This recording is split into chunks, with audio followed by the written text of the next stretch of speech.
Hi, Rosalind. Thank you, you and Bria, for taking out your time today for kind of talk to us and share with us about uh, Try Tyvon's death. So, what we kind of want to do, I want you to just kind of just tell me about Tyvon and him growing up and what type of child he was, and just tell us about Tyvon, the fun times that you remember about him. Sometimes I remember about my son Tavon. He was always a loving, kind young man. He always smiled, even when he was a younger boy. He always loved cars. Mm-hmm. He at the age of 4, he always said, "I want me a Corvette." Mm-hmm. He always wanted a Corvette. He was just a fun-loving, humble little boy. And everybody loved him. He was never unloved by anyone. Mm-hmm. So tell us, Bria, what do you remember mostly about your brother and growing up with him? I was young. I mean, I remember vaguely a little bit. And how old were you? Probably I was like 2, probably 2 years old, 3. 2 or 3 years old. I know I always was with him all the time. Like he had a dog. We had a childhood dog, so that was his dog. I'd always get the dog, play with the dog.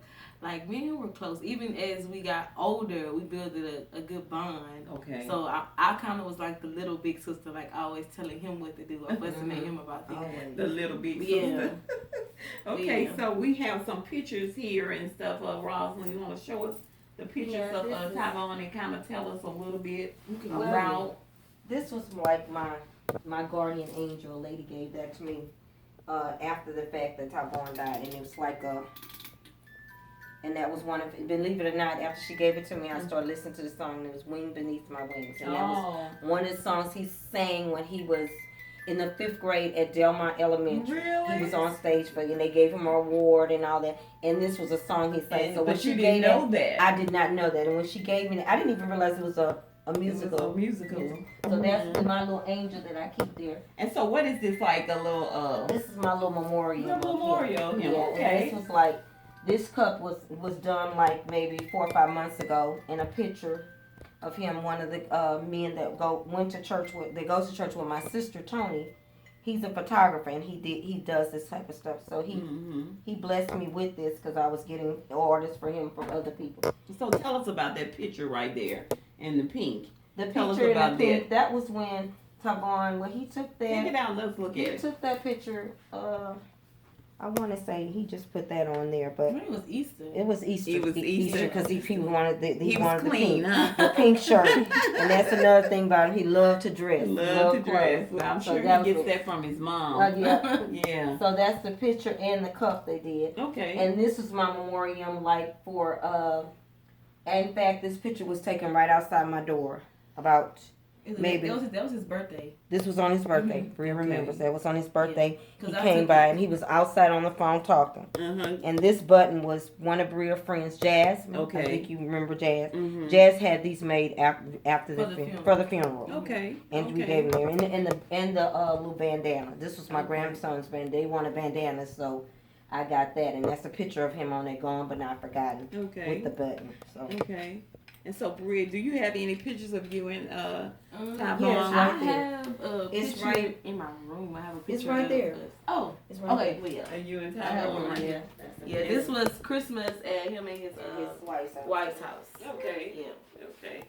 And so, Tyvon was how old was he when he? So tell us a little bit about what happened that day. Tell us about that day. That day. And That's the day what that happened. I'll never forget. How did the day start? My day started off. I went to work at Council on Aging. I left there about 2:30, and I had an interview at Auschwitz Hospital, and I had a position to work in surgery. So I went to that interview. I got home from that interview I had the interview at about 5:30, and when I got here, it must have been about 6, maybe 6:37ish. And I sat right on that sofa where he was, kicked my shoes off. I got a call from my mom. She says, there's some people over here looking for Tyvon. I said, well, looking for Tyvon? I said, what has that boy done? And my mom said, well, I'll let you talk to him. It was a lady and a man. They were over there. They were detectives. So they talked to me. They got on the phone and she said, are you Rosalind Tarvin Jenkins? I said, yes, I am. She said, well, we need to get your address and stuff so we can come by and talk to you. And I said, what's the matter? She said, well, we'll talk to you about it when we get there. So I gave them the address and everything, and I was looking out the door trying to, guide them how to get into my apartment. And I saw a lady, African American lady, walking up the walkway, and a tall gentleman, and they were the detectives. So they came in, and she had a white little folder in her hand, and I sat where you were, and she sat there, and the man, he stood up, and he was just shaking the whole while with his hands in his pockets. And I said, what's going on? What has that boy done? Because I know my son, he's there. No child is perfect. Of course, and he had gotten into. I thought maybe he had gotten into something they were looking for him for, the law. So look, I don't mean to stop you, but kind of go back and tell me about that day before. Tell me about that week leading up, and that day before. Was there any different activity that he displayed as far as his feelings or his emotions? Did you see anything different in him? Like the day before the actual day that he got killed, because we found out the next day. I felt something because I seen him twice in one day.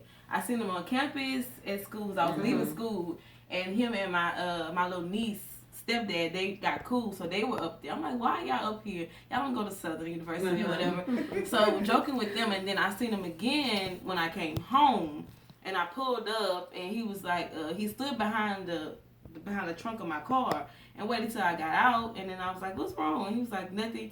He was like, the AT&T people are in the house. He was like, go in there and help mom. She don't know what she's doing. And so I said, okay, I'll go in there. And then he kind of stood there for a moment, and then he looked back at me, and I was like, okay, well, he would always say, I love you, big head. I said, I love you too.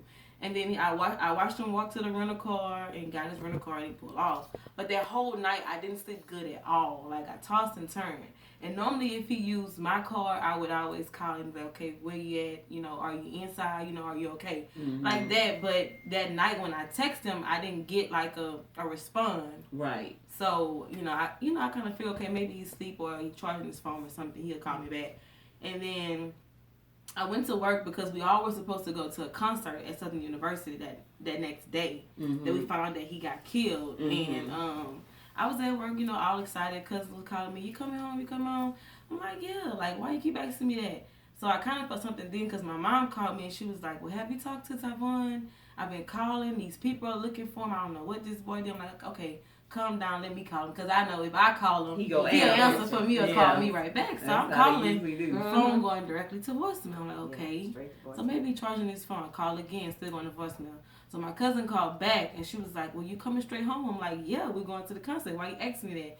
And I was like, what's going on? And I felt it then because I'm like, he not answering. Then everybody keep calling me like they knew then, but they like trying to bury it until I can get home. Until you get home. And so I'm like, y'all, don't lie to me what's going on. So by that time, I'm zooming home from work. And I got on the phone with Taisha. This is the oldest daughter. I got on the phone with her mom. And I was like, Megan, don't lie to me, what's going on?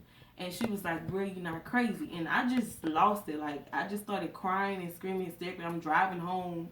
And it's like, you feel so much rage. And then you also feel like sorrow. You feel so much pain. Right. Like, your emotions are all over the place when you find out that somebody that you, like your brother or your sister is gone. And it's like, well, and then I feel like at times I could be a little, hard on him. Like if he asks for something, I tell him no, but then I double back and give it to him. Or then sometimes I would just, just brush him off and get mad with him. And we did have an argument like a couple weeks prior to him getting killed. So it's like, you kind of feel bad for things you said and you did. And it's like you wish you could go back and change things. And I kind of feel like, maybe if I would have gave him the money right away when he asked for it, maybe he wouldn't go out and do the things that he did. Well, a lot of times I find out, the reason why I asked you guys that question because, as I've spoken with different mothers and the family members, it's always something that the person did that week or that day coming up to that kind of made them stand out. Either it was